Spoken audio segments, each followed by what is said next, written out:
Hello everyone, what is up? It is me, Ewan from WhatCulture, with Josh Brown. Hello. In the green room, which is now a different thing behind me. I never know what it's going to be. It's quite an exciting time. But yeah, we've got some more news for you today on the PlayStation 5 and yeah, the actual DualShock controller as well, because there were some reports that came out yesterday. And Josh Brown, what exactly is the crack? Well, here's the thing, right? Sony have filed a patent for what everyone is presuming to be the DualShock 5, because it is very much a controller. And come on, they're not making a new PlayStation 4 controller this late in the game. The next PlayStation is coming out next year. This has to be the DualShock 5, but as ever, it's only a patent. It might not happen. Take it with a pinch of salt, but it could give us a good indication as to where Sony are going with the new controller. And unsurprisingly, Ewan, it looks very much like the DualShock 4, but it does have some major changes. One is that it's a bit bulky, you know? It's bulkier. It's a little bit bigger. Is it like the fat controller? It's not quite the fat controller, but it is a lot like the Xbox One controller, which was a sort of bulkier, not quite the Duke hench from the original Xbox. So it's hench, it's not doughy, it's hench. All I'm saying is it's done some lifts,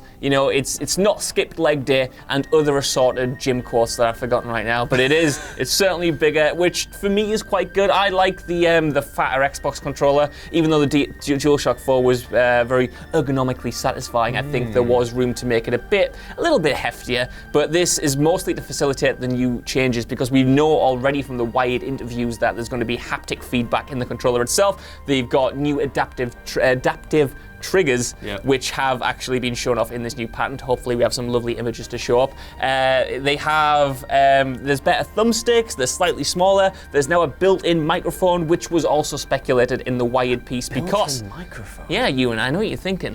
Why? Why would one need a built-in microphone? And that's because another patent that was announced a few months ago was the PlayStation Assistant, which will essentially allow you, if you're stuck in a level, to go, "Hello, PlayStation Assistant, can you help me out?" And it'll shoot you out to a new screen. What you tell me is that I'm not after content with Amazon Alexa listing on all my deepest, darkest secrets. My PlayStation controller, which arguably is going to see more action than anything that those systems are going to have. It's going to know how greasy my hands are. It's going to know when I pick it up after demolishing a slice of pizza. It's going to know everything. That thing's going to resent me, and you tell me that it now has all my deepest, darkest secrets. It doesn't only know your deepest, darkest secrets, it's going to see you at your worst. It's going to see you when you're trying to fight that fat frog in Jedi Fallen Order. And you get killed, Ogdo Bogo, and you're getting killed over and over again, and you're swearing. It's going to pick all of that up, and the PlayStation Assistant is going to go, "Hello, Ewan.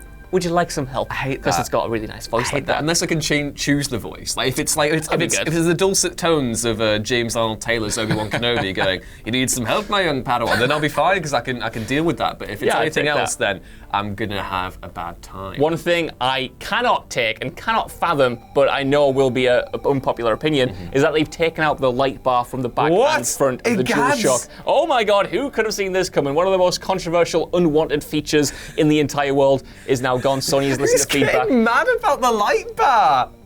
You? Me. You don't like it? Ewan, all I'm saying is I will fight this fight until I'm dead, because the light bar is absolutely useless. There is no need for it, but it is very cozy. I'm not gonna lie, when I'm in my room and I don't like the lights on when I'm playing games, I love the cozy, bright blue that flashes out, and I like that it flashes red and blue when you're getting chased by the police in GTA. I like that it switches color depending on your lightsaber in Fallen Order. It's totally a gimmick, totally unneeded, and it does drain the battery completely, but I kind of love it. Yeah, I mean, I was raised on gimmicks with the little Dreamcast attachment that you could put on your controller, where it was just like a little pixely thing that was just it entertained me when I was 4. So there we go. I'm just here for controller gimmicks, to be honest. Yeah. I mean, if they're getting rid of the light bar, who's to say what they'll come for next? You know, first they came for the light bars, and I didn't speak up because I wasn't a light bar. I imagine they might come for something else next. They're going to come for the touchpad, Ewan.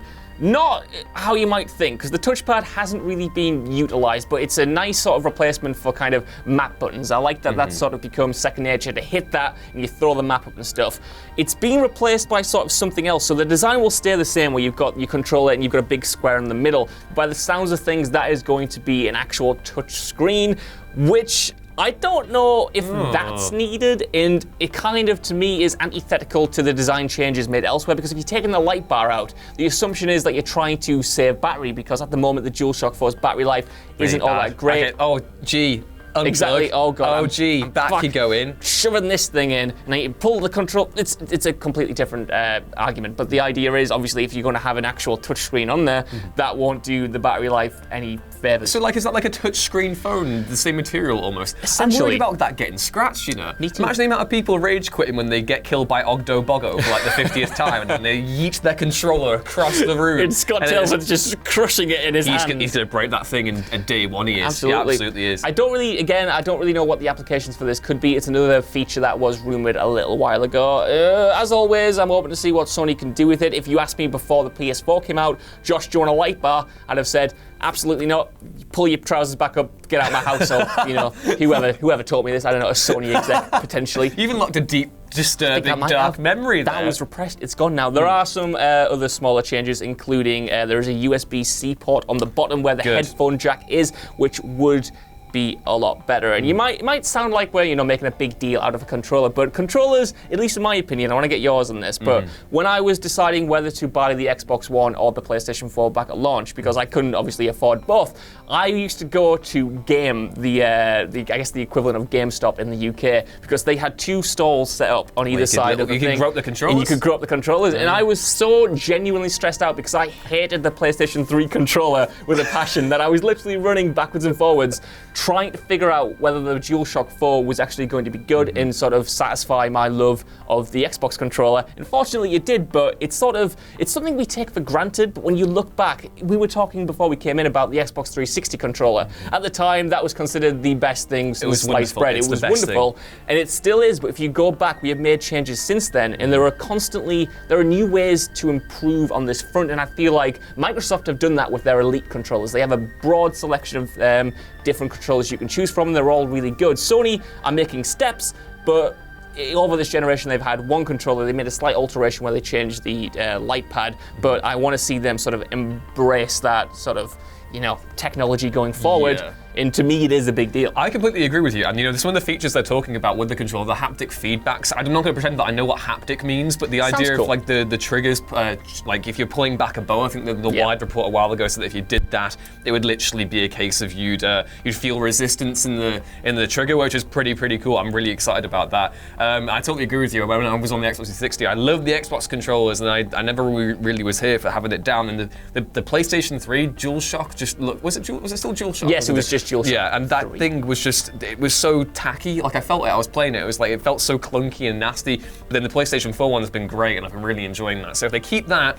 but make it more streamlined, then yeah, I guess I'm here for it. Definitely needs a longer battery life. Definitely. Not to hear on the touchpads.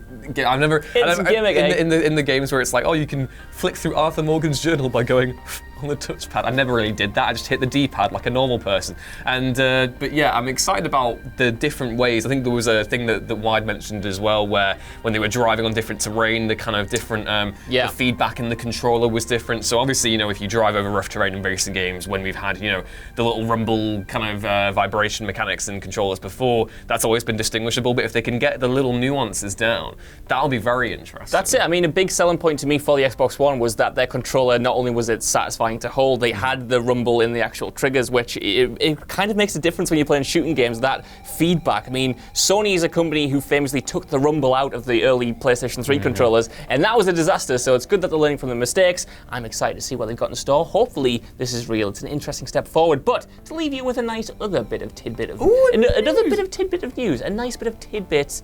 I'm completely losing my mind. What I'm trying to say is Jason Schreier has been talking about the PlayStation 5 and has talked about its sort of key features, because obviously the Google Stadia has came out. It's a bit of a mixed bag, but people are praising the fact that you can just jump straight into games like the good old days. You're not really having these huge patches that you need to download. You can just essentially get straight into it. And replying to a tweet praising that functionality, Jason Schreier also tweeted, quote, not coincidentally, play right away, download just what you need, no load times will be some of Sony's top selling points for the PlayStation 5. And I think it's quite funny how we've sort of circled back around to how games used to be. How games used to be is now a core feature that you can buy a game. Pepperidge Farm, remember? You can pop it in.